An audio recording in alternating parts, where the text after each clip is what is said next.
Are you an overwhelmed SaaS founder ready to make the leap from leading a team to leading an organization? Join us each week as we refill your think tank with actionable tips and strategies from great business minds you know and those you don't know yet. This is SaaS Fuel with your host, 5-time entrepreneur, SaaS founder, and globetrotting adventurer, Jeff Maines.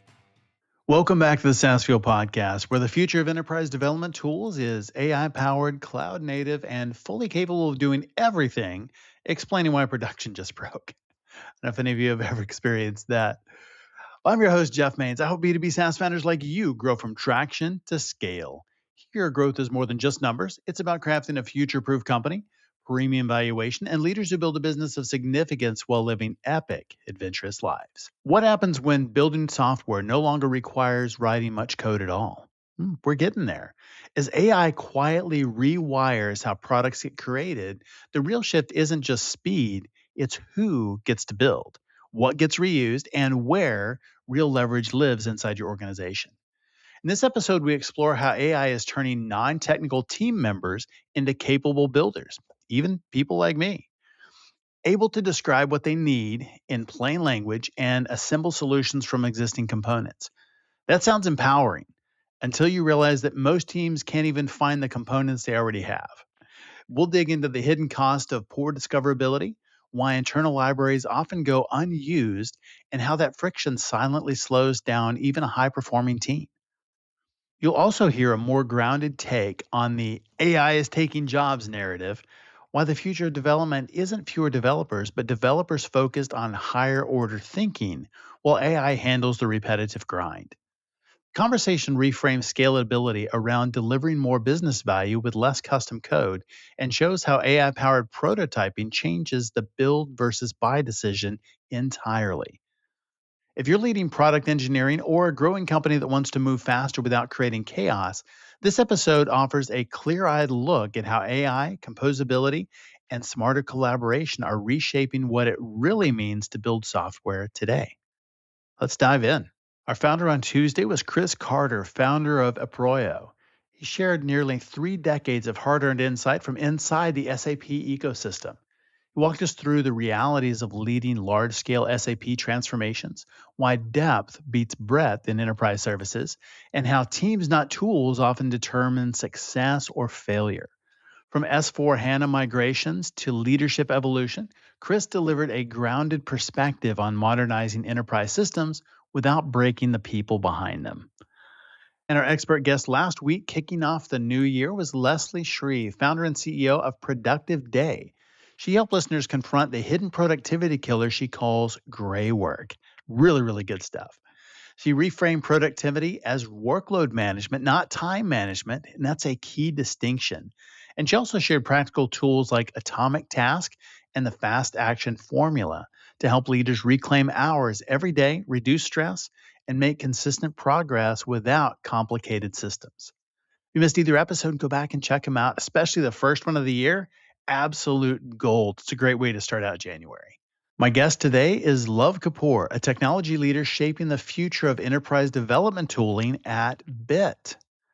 They're building platforms that help large organizations move faster without sacrificing quality, governance, or sanity. Before Bit, Luv architected and led a fintech platform at the Healthcare of Ontario Pension Plan that powered custom trading systems managing over $100 billion in annual transactions. But his work there wasn't just technical. It transformed how teams collaborated, scaled, and reused software. By successfully rolling out Bit across the organization, he empowered 10 plus teams and 100 plus developers to ship more consistently with shared components and modern development practices. Welcome someone who's helping enterprises turn complexity into leverage. Luv Kapur. Hey, Luv, welcome to SaaS Fuel. Thank you for having me, Jeff. You've gone from leading platform engineering at one of Canada's largest pension funds, and now you are helping build the future of enterprise development at Bit, which is pretty awesome. What sparked the leap, and how different does it feel to go from enterprise to a startup? I've had quite a journey, and especially leaving working with a large enterprise, going to a startup, it's a risk. But the reason you take a risk is because you believe in something, you believe in the mission itself. And that's what drove me initially. A little bit of background: I was the portfolio product owner for all the platform systems running for one of the largest pension funds in Canada, where our teams built inner source software for other product teams to build custom portfolio management solution, analytics, and trading software for our portfolio managers to work on. As part of my mandate, one of my VPs reached out to me and told me, Love, we have hundreds of services and products and features, and it spans across hundreds of internal users. But I always get this complaint that things don't feel the same. When they move from one workflow to the other, our muscle memory has to change, and it's very disruptive. It's disruptive psychologically, but it's also disruptive how we use a product on a day-to-day basis. And I look back at the problem at that point and I try to figure out what is the root cause of this. And the biggest root cause was the lack of consistency across within the teams itself, where teams were building in silos, but the product wasn't in a silo. It spanned across different teams altogether. The teams were sharing stakeholders that was using their products itself. And that led me to build a platform team itself that whose their customer were the developers itself. And their role was to make sure developers can build consistent software that looks and feels the same across a suite of products that we develop internally. And that's when I found Bit. And Bit was a very early stage startup at that point. I was one of the first enterprise customers. So I onboarded Bit. We built an That's entire cool. component system library. And when my work was done, Bit was being used by hundreds of developers across hundreds of apps. We saw improvement in not only consistency, but also the speed of delivery. And then I asked myself, I this is what I want to do. I don't want to do it for one enterprise. I want to do it at a global scale. I want to see if I can help a lot more enterprises and a lot more developers to be able to scale development effortlessly and build on the principles of composability, which I found at Bit. And then I joined them. And that's my I background like story. that. That's so good. And what were the big challenges you were trying to solve internally, and what was it that made Bit the right solution? The biggest challenge we internally faced was there was no way to discover what existed as piece of code. So if I went to a team and say, hey, would you like to use a shared library or a design system? And they're like, where can I find it? How can I find usages? How do I know what's the latest version? Discoverability was a key problem where developers got frustrated with the lack of discoverability because we did have a design system. We were using old school Storybook to build a design system to encode our design language. And then we asked teams to use the same design system itself. But like in an enterprise, a design system is not static. It's a living thing. It keeps on changing. We keep on building onto it. So if there is a lack of discoverability, adoption is going to take a hit. If there is no adoption itself, then developers will find ways to get around it. And that was the biggest problem where developers started finding ways around it to not use the design system or not update to the latest. And this is where I figured we need a platform that helps us build these reusable components and systems and component libraries, but also gives us that discoverability and analytics. Because portfolio manager of the platform team, I need analytics. I need to know what the usages are of what I'm being built, what is not being adopted. And I tell this every time is for an internal team, when your consumers are developers, if you're building a product or a service, if it doesn't get adopted, it's useless. Adoption is key. So, Yeah. in order to drive adoption, you need discoverability, you need analytics, and that's what I got out of Bit. And then I used Bit to build first an internal design system. Then we leverage off the design system and build internal services that will be reused. Ticker lookups, where, hey, I'm making a portfolio app. I don't want to rebuild the same plumbing pipeline of being able to look up what a ticker is, stock price. And so we grew from tens to 20s of design system components that were just visuals to these reusable set of modules that you can look up, one click install, one click import, contribute back. And the end result was the consistency started taking shape as more products getting developed. Makes a lot of sense. That's really cool. Just the journey of going and finding the tool and using it and going, hey, I want to do this on a bigger scale, and then joining the company. It's such a great story. Let's talk a little bit about inner source. For listeners who maybe haven't heard the term, what is it? And then how does it change the way enterprise teams build software? Sure. Before I dive into inner source, I believe inner source is built on top of the principles of open source. And as software devs building these systems, we stand on the shoulders of all the good work open source software has been done, whether it's operating systems or reusable libraries. We wouldn't be here and scaling software at a global scale if open source didn't exist. The other side of open source is it works amazing for a lot of common software use cases to get you built on top of these reusable open source pieces. But enterprises are closed source in itself. They develop software that is very specific to their use case, very specific to their stakeholders, which the global community might not benefit from it, so that it not a lot of times makes sense to open source it. But what makes sense is to adopt the principles of open source internally and get the benefits of what it is. So inner source, all it is internally when you build softwares or systems or services, you build it with the principles of open source, where you have an internal shared library where anyone can discover what the subsystems are that are being built, what are the building blocks that are being used. They can discover it, they can contribute back like open source standards are. You provided autonomy at the enterprise scale, where if team A is using something from team B, they need to feel empowered and have the autonomy to be able to contribute back to the source code or the system they're being used by team B. And that's what inner source translates into at the end, is at an enterprise level, can we build a suite of products, components, services, or building blocks that can be leveraged across the organization and across several development teams, which in turns, what it does, it transforms your development artifact. So every time you develop, you produce an artifact into an asset. It's a valuable asset for the I organization like because that. you build on top of it at the end. Yeah, and I think that there's a different mindset around that when you're thinking about that. I'm creating an asset. Or this is something we're going to reuse, and not only here, but everybody else can reuse it as well. Does it kind of change the developer's mindset? I mean, from just building to more composing and creating. What does that look like in practice, and maybe why does that shift matter at scale? One of the biggest, so in practice, what it actually translates from a developer perspective is it empowers them because now they see tangible value of what they're being produced. And also, what it ends up translating into building high performance teams. Every time I talk to organization about high performance team, I see high performance teams is a direct result of your culture and the organizational structure itself. When you have this inner source culture, let developers build these pieces where they understand that can be are being having a huge radius of impact. They have visibility on the impact itself, other software being built on top of it.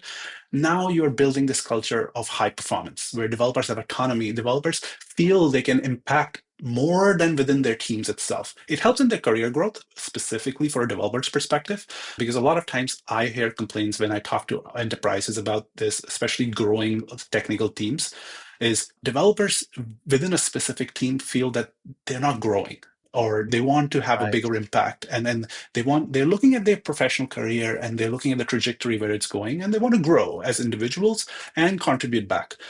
This is where it provides them a levels playing field to be able to contribute back and uplift them at the end. So from a developer perspective, that's what it looks like, where now they feel that they can contribute to a greater good with more than what they work within a team itself and impact across not only several teams at an organizational scale by adopting these principles of composability and building inner source software. I like that.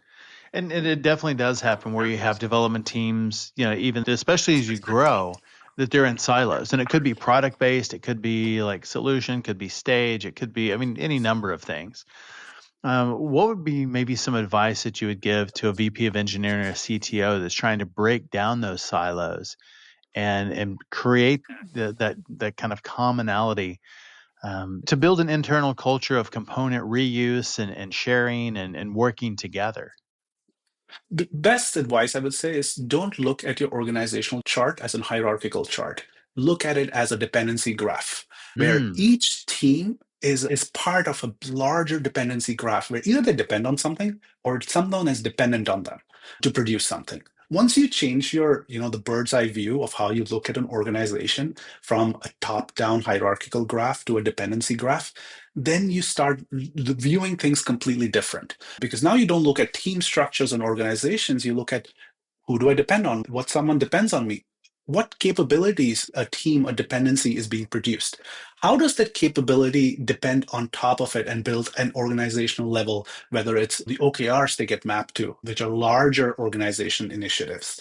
And that helps you unlock a lot of insights on how do I drive this composability. You always start from bottom up, where unlike top down, when trying to adopt a composable organization itself, where you look at your graph and you see, hey, what are the leaf nodes? I'm talking from developer's perspective. When they look at a graph, what are my leaf nodes? What are the things they don't depend on anything, but a lot of dependence are on that. And you start from there. And a lot of those times, these are design systems that are being built that are fundamental. They are design languages being encoded. These are these platform modules that are being built internally and being reused. And you start there and you start to standardize them. And then you make your way up on the graph itself. And that's one of the biggest advice I give executives is relook at how you look at your organization chart. Think of it as a dependency graph. Then look at teams not just as teams of what they maintain and they're responsible for, but look at them as what capabilities they produce at an organization scale and how those capabilities map back to larger organizational level OKRs and goals and long-term goals itself and how they compose. And that gives you an idea and a more visual sense to visualize stuff is I do have a composable organization. Maybe the structure was making it a little blur for me to understand it. And now I see clear dependencies. I see clear edges between the capabilities, and I see how things work and combine together to deliver for my stakeholders at different levels itself. I like that a lot. There's a lot of hype around AI right now in all sorts of areas, but especially in software development. What's your take on that and how AI is actually changing the way that software is built? I mean, you're right in the middle of it. Absolutely. I think the hype is justified because after the boom of internet in the early 2000s, this is one of the biggest technological shifts we are going through.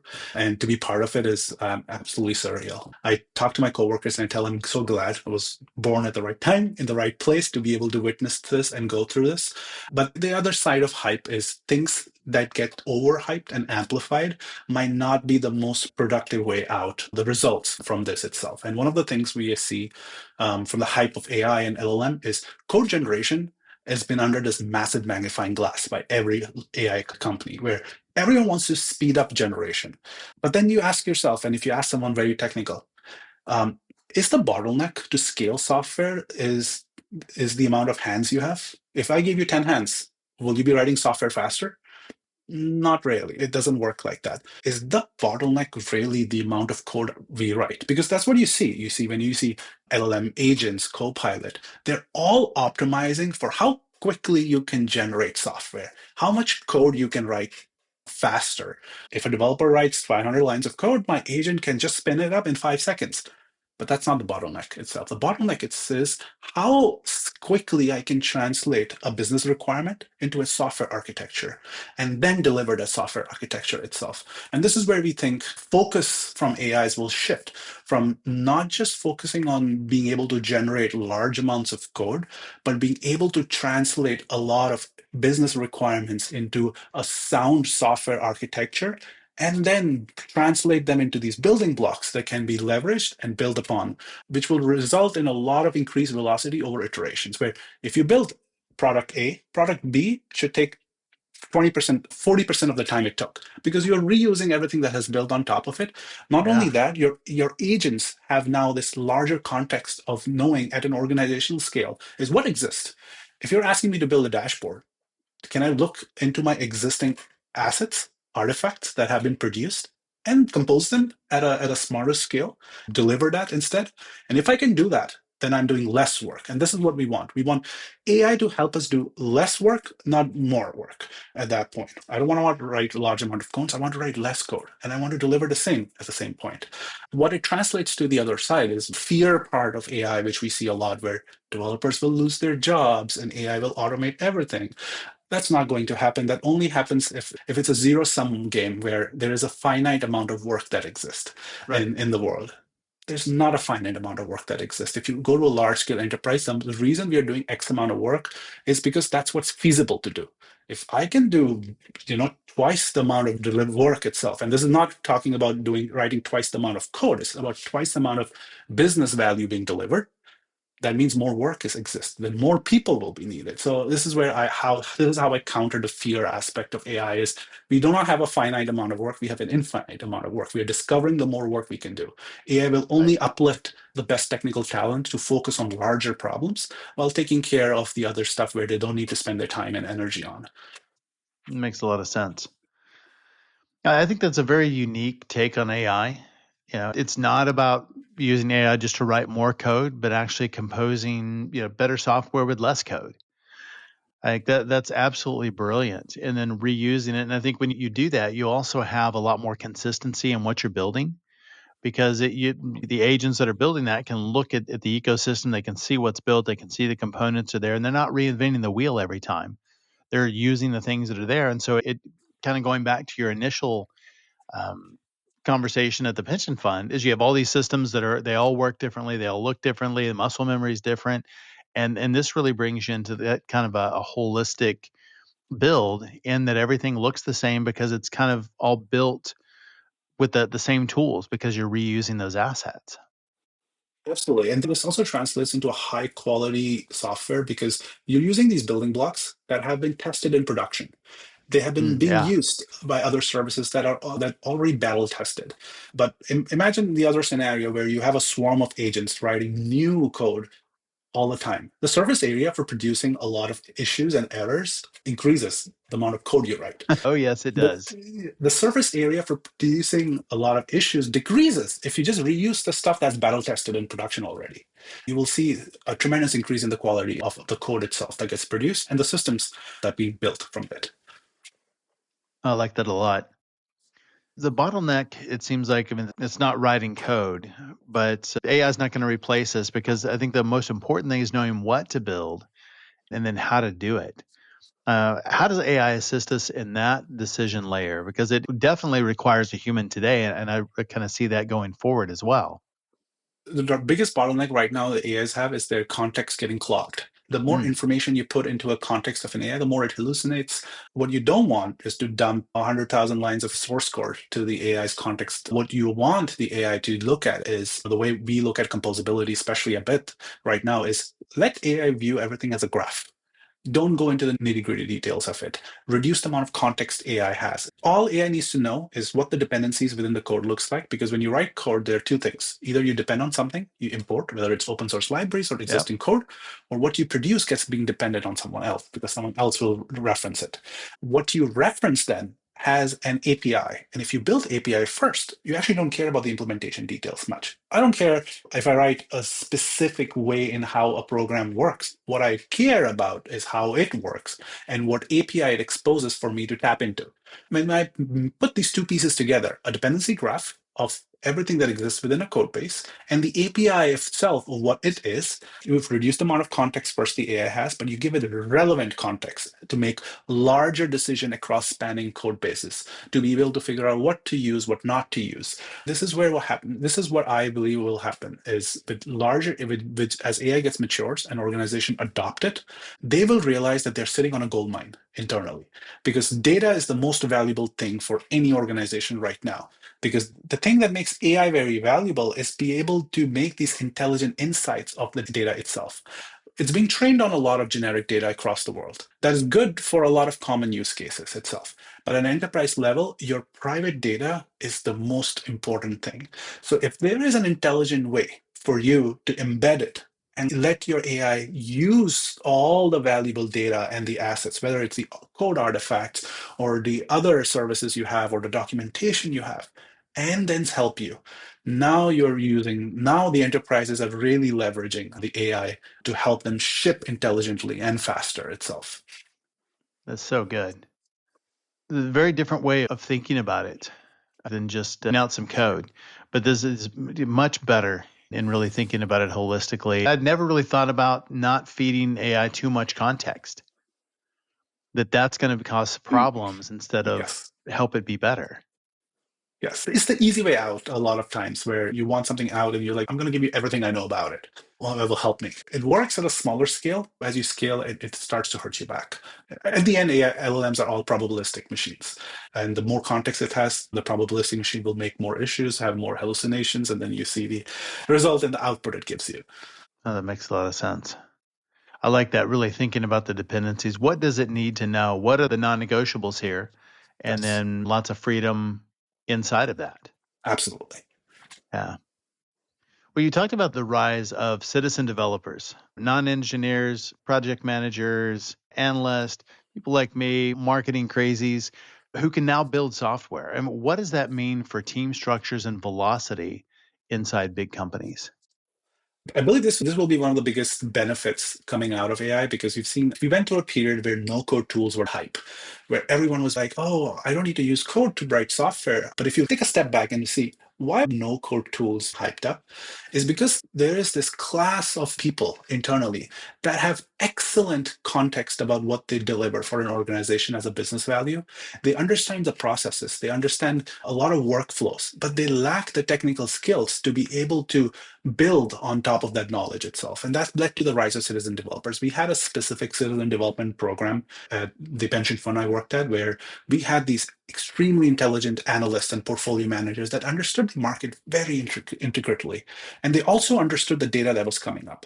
But they wanted to build these dashboards and workflows for them to make intelligent decisions. But every time they had to reach to a development team to be able to do it. When you reach to a development team, then the fact you don't understand how it takes to deliver software, you feel you're getting blocked by them. And then that results in the frustration within the end user stakeholder itself is, I know what I want. Exactly. Now I have to translate it to a team. The product manager has to translate it into user stories. The development team has to take it up, figure out how they can build it, and then ship it. Can I cut short this whole process? And that's Right. what AI will do, absolutely. Where citizen developers start looking into load tools which let you build prototypes, but not at the quality of what you want at the internal tools. Now with the lens, what we see the future is going to look like is the citizen developers that are non-technical will be able to use natural language to express exactly what they want to build, but the building part will not be used by no-code tools that will be using generic, components and stuff. They will be leveraging what the internal developers have already built for them. Imagine giving a citizen developer an access to a suite, a marketplace of components that the technical team has built, and now all they have to do is express what they want to build. The agent composes from the marketplace and delivers it. The biggest benefit they get out of it is the quality of the output now itself, because now it's referencing code that was written by professionals. But the way it composes them is being driven by someone completely non-technical, whose all his goal is to be able to translate, the business requirement itself and what they want to build with it. And then what that will lead to is a lot of empowerment of citizen developers, a lot of non-technical people being able to deliver. And we have already seen this, where now internal tools, and this also affects, the build versus buy decision, where internal now with a lot of enterprises are building internal tools with LLMs. Because Right. the biggest downside of using LLMs, especially to wipe code stuff, is you really don't want to build external facing tools with it because of sensitive data. And it takes one mistake to make a catastrophic issue across it. How you handle personal information and et cetera and compliance. But when you're building a tool that four of you will use internally within an organization, it doesn't leave your firewall. It completely flips the equation. Now you're willing to take that risk because now you want to be able to prototype something of a high quality very quickly, and you're not worried about the downside risks of what comes with building external applications itself. Yeah, it has gotten so much easier. And I see this in no code platforms as well. So outside of just the organization, so within an organization that you're building and it's something that you're using there, and some of the no code tools kind of have this same concept of they've got features that have been developed and yeah, hey, I need a user login, I need a dashboard, I need this. And you're able to take those components and add them into your application. Is this the same kind of thing, but it's just internal? So it's much more specific to the organization itself? Absolutely. It's the concept is similar, but the difference is that the building blocks the no-code tools provide are very generic that are supposed to work across various Correct. use cases. For citizen developers in this use case, you have these building blocks that are very specific to the enterprise use cases. Hi, how do I get the specific data within the organization itself? A no-code tool would not be able to get you that data itself because it doesn't understand how the internal services get the data from where. Maybe you're getting data from proprietary sources that the enterprise pays for and owns, and there's a data pipeline you need to tap into. Then there's an API you need to go through to get that data. But imagine Right. if it was accessible as a one click, where like, oh, I want this market data to come from Bloomberg, let's say, for if you're building a trading application itself. And my team internally has built the entire pipeline to be able to go to Bloomberg, fetch that data, clean it up, reference some internal data points to it. So I know which portfolio identifier it maps to, and I now have access to it. And now I can build on top of this. whatever I'm building, maybe rebalancing, portfolio rebalancing tools you're building. But these building blocks are now custom for your use case, your enterprise data itself, and that which results in more accurate and high quality output for citizen developers internally. That's really, really good.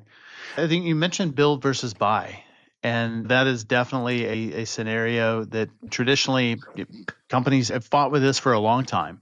If you ask a developer, should we build or buy? The answer is always build it. Yes. Yeah, really getting to the outcome faster. Also, what it is and need for control, maybe. How quickly do we need the outcome or the speed? How does it shift the discussion, build versus buy? The biggest difference we've seen is previously you thought you always had binary choice, build or buy. Now with AI, you actually feel that you can build and augment it. And what I mean by that is when you look at a tool or a service you're looking to buy, a lot of times you care about 80% of what it does. Basically, if you can get 80% of what it does, you really don't care about the rest 20% of it. Now, the other goal is how do I do a proof of concept to see that either I can build something 80% fairly quickly internally, or we can prove that we actually need to buy something because we can't do it. This is where LLMs comes in, where faster prototyping with the LLMs itself helps you make more educated decisions. If your default was, I don't have the time and effort and the team and the on my roadmap to be able to spend hours and weeks with dev effort to prove something, and it's rather to just write a check and buy something, you can take a step back and be like, maybe in a few days I can prototype something with an LLM which does 80% of what it does. And then we can identify why do we really need to buy something itself, Yeah. which makes build a more favorable option. Devs will always go for build, just because a lot of them are risk averse too, and they feel more confident in what they produce versus someone else. The non-technical people will always go towards buy because they look at a development process as a black box. This is where it provides clarity on both the sides, where now non-technical people feel empowered to be able to prototype something very quickly, to be able to prove why build and buy can happen. The dev teams can do the same, and maybe they can prototype something and then augment it with internal features itself. It's like, hey, maybe we don't need to buy something. We can build something that does 60% or 70% of what we need. And that's good enough for now for our use case. And then we can think about it. And that's the biggest difference I've seen now, we see with LLMs, is it empowers you to make better educated decisions on the build versus buy process itself, and helps with this prototyping, the proof of concepts for whether adopting a third-party SaaS. Make sure that if you are actually making a decision, you've done your complete due diligence, and you no longer feel that you're constrained and you have to pick a decision because of you were constrained previously, whether it was the development effort it required or the time it took to do it. What if a leadership book and a Netflix drama had a baby? That is The Captain's Keys, Storms, Emotional Wreckage, and a surprisingly practical leadership system that one CEO called the owner's manual and never got for 20 years of leadership. Here is the brutal truth. You're probably drowning in LinkedIn connections while starving for real relationships. I hear it all the time. Most leaders are exhausted from playing the lone hero, and it's killing both your results and your sanity. The Captain's Keys reveals a new leadership framework, the stability matrix, four specific relationships that prevent burnout while multiplying your impact. And this isn't just theory. It's a system that I've used to scale companies and taught over 1,000 executive leaders. So grab your copy today at thecaptainskeys.com, Amazon, or choose your own adventure, print, ebook, or audio. Stop drowning alone and build your stability matrix. I like that. With definitely the explosion in low code AI assisted tools, I mean, do you think that's going to thin out the SaaS landscape? And if it does, then what separates the winners from maybe the nice to haves? Biggest impact this will have the SaaS landscape itself is a lot of internal tools that were being bought for ease, they will get hit the worst because that doesn't leave your firewall is the least riskiest to prototype now and build Right. internally. Absolutely. Anything that is public facing, that leaves your firewall, holds your customer data, any piece of software, I'm not talking about the complete product, but any part of your product that interacts outside of the firewall, it's still the same. The equation still remains the same. For SaaS companies itself, they just have to relook where they provide the value add for their end customers, and the quick wins, the easy, the comfortable wins that we're providing in enterprises users is like, oh, if you want to build an internal HR dashboard for viewing something, you can use our SaaS tool. Those are the market that will start slowly, AI will start eating up quickly. But if you figure out if you provide the core value to a user facing product for an enterprise, you're not much affected by LLMs, I believe, at that point. You think that the bar is going to raise for even those products that they're out there? I mean, what do you have to do differently to stay indispensable in this new world, whether you're an internal tool or whether it is something that is outside your firewall and customer facing? It will definitely impact the amount of quality of what you produce at the end. Specifically, you cannot just get away by giving ease of comfort, by making Yeah. it easy to do things. I think that was one of the line we see a lot of rise in SaaS products, where if it took a little bit more effort and it was not easier to do it, you can buy a SaaS product and use it. Now the SaaS companies have to figure out how strategically they can build something that aligns them with the core business value of their customer itself, which is a win-win in both directions, I feel, because the customers get something of a very high value to them itself. And then SaaS companies get these release a product that's very sticky. You want a product that's sticky Yeah. because that stays with the customer itself. So if you shift your energy and focus in figuring out how I can make myself an invaluable piece to the core strategic, of my customer itself. Now you're putting all this time and energy to build something very valuable, very strategic, which ends up being a very sticky SaaS solution. So the winners are both sides. You will see the SaaS companies and the customer itself, because both get high quality SaaS solutions, and then the companies actually get customers that want to stick with them and stay with them and keep using their product itself. For the companies that are choosing build versus buy, I think a lot of them, jump into AI with high hopes and maybe have a little bit of disappointment or low returns. Where do you see teams going wrong most often when they're implementing AI tooling? I believe the biggest problem is equating vibe engineered solutions to production. Takes a lot of effort for a software to reach production. Again, I put the focus again back on is writing code and seeing it works is just one part of the equation that results in building enterprise software. There's a lot that goes on behind the scene to build a piece of software that can be pushed to production.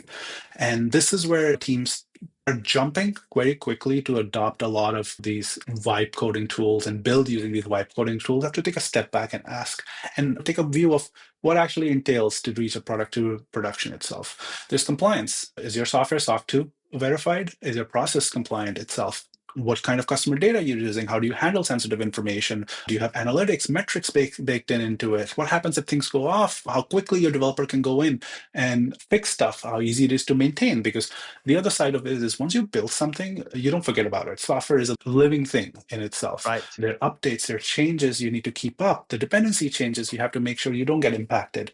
So those are the considerations that need to be taken in place when you're thinking about adopting a lot of these AI solutions. And it goes back to the same thing is ask yourself again, is what it entails to take a piece of code and make it production ready. And you will realize there are more than steps than just required generating a piece of code, watching it work itself. And then Yeah. this is the biggest difference I've seen. Where companies that understand this, they make more intelligent decisions about it. The companies that look over the fact that delivering production grade software is just writing code and watching it work, then realize that they have caught themselves into situations where they thought it would work, but it doesn't at the scale they want it to work or the use case they want it to work for. That makes sense. How do you recommend that companies build their AI muscle without getting stuck in endless pilots, wasted tools, and failed projects? How do they build that muscle? The biggest is the same principles it takes for building good quality software is understand your customer, understand what the product is being built, and understand the part you want to automate itself. Don't look at it as a one shot. If you think that there are only two options you have where you can use AI to completely build something from 0 to 1, you limit yourself of what you can do itself. You break down what it takes to build something end to end, and then you pick pieces of where you can get the low hanging fruits where you can leverage AI for itself.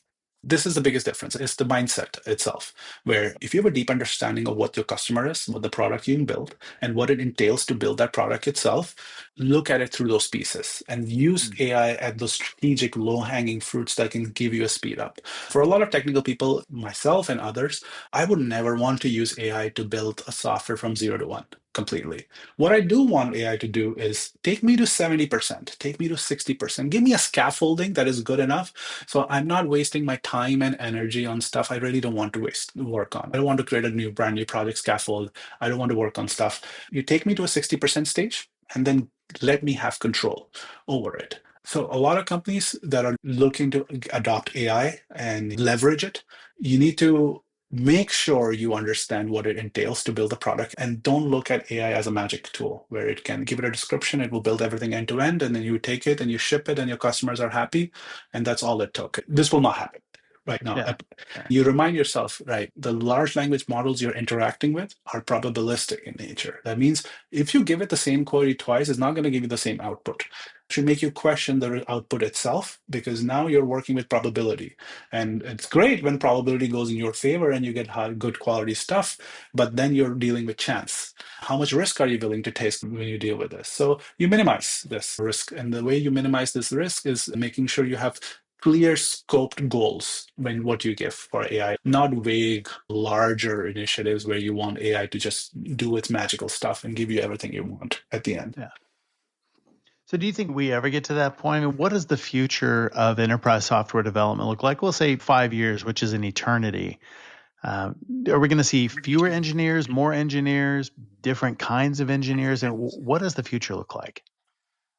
The future, I believe, will look like where we will basically eliminate the need for junior developers. And I'm not happy saying this because I've grown from a junior developer. If no one would have given me a chance at that point, I wouldn't have been at this stage itself.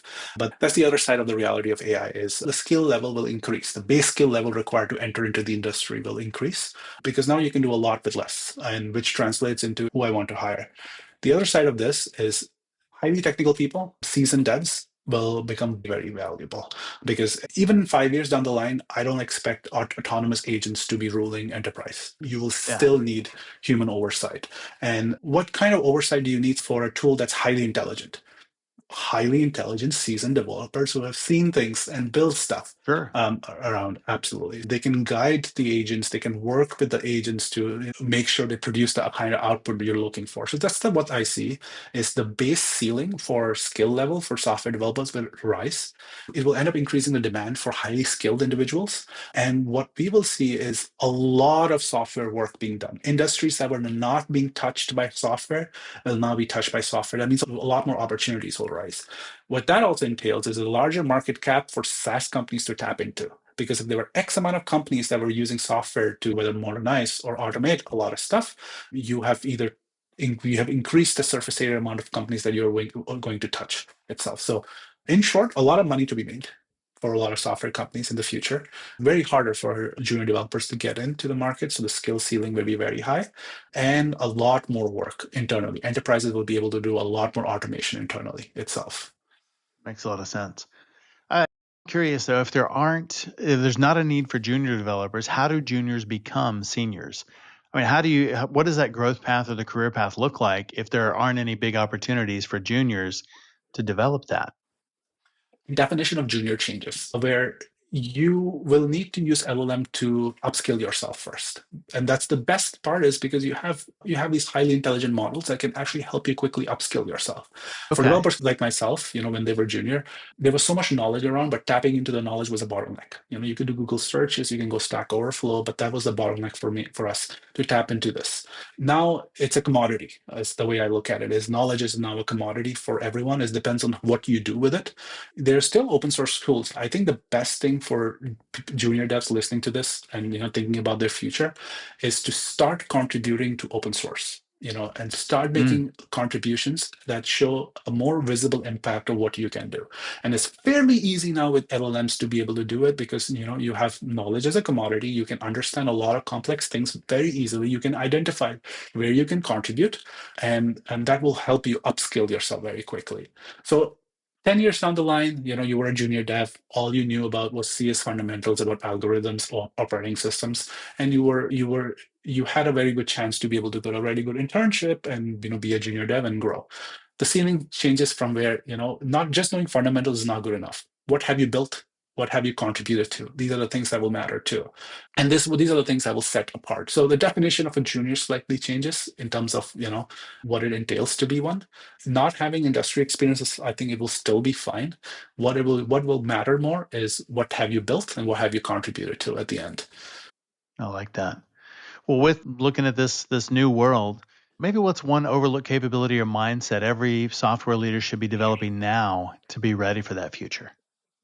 So one capability every software leader should be building right now is the willingness to adopt AI. I see a lot of developers have a little bit of pushback on how much they have willingness to adopt AI, and they need to understand how they can leverage it. Once you commodify a lot of knowledge in LLMs, the gap between the skills will increase. The top 10% will be way higher than what the top 10% are right now. So my recommendation is use LLMs to its fullest extent. Leverage the amount of ease of access you have to knowledge itself right now to build something great, to upskill yourself, and continue doing that. Also, at the same time, things are changing very fast, very quickly. This is one of the best parts about going through this is models that comes in 6 months are tremendously better than the ones before. So keep up with what's happening in the industry itself and make sure you are up to date on what's happening internally.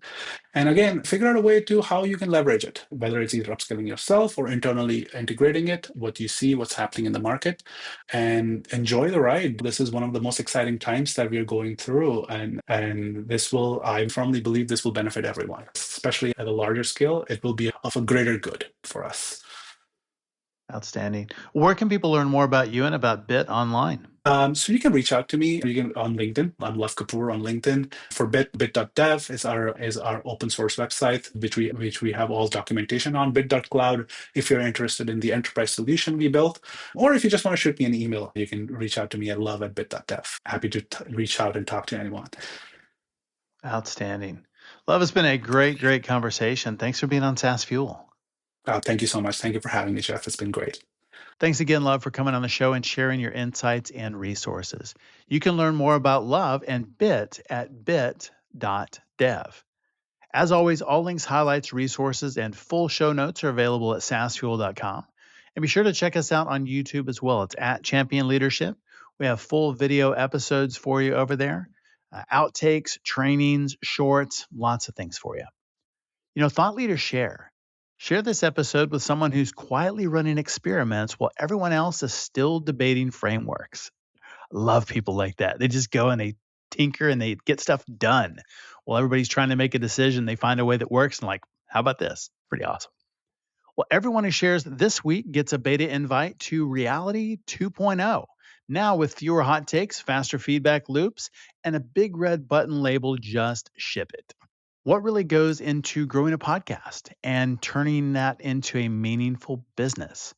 Next up, we have Alex Sanfilippo, founder of Podmatch. He's going to join us to unpack how independent podcasters can grow influence, land better guests, and monetize with intention. He's built an incredible SaaS that includes smarter guest matching to sustainable audience growth. And he's going to bring some clarity to a crowded creator space and talk about how you could use something like that to actually grow your SaaS business as well. Pretty cool stuff. And then after that, what does strategic decision making look like when you've operated across North America, Europe, Middle East, and Africa and advised corporations and funds on AI, software, and data? Well, coming up, Daniel Nikic, a results-driven strategist with decades of global investment and advisory experience, is going to join us. We're going to explore how leaders navigate complexity, evaluate emerging technologies, and make smarter bets in fast-moving markets. And I'll tell you, they're moving fast.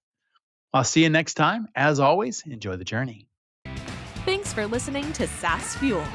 Full show notes for each episode, which includes a summary, key takeaways, quotes, and any resources mentioned, are available at saasfuel.com. Be sure to follow and subscribe wherever you listen to podcasts. And if you're enjoying the content and getting value from these episodes, please leave us a rating and review at ratethispodcast.com/SaaSfuel. We'll be sure to read these out on future episodes.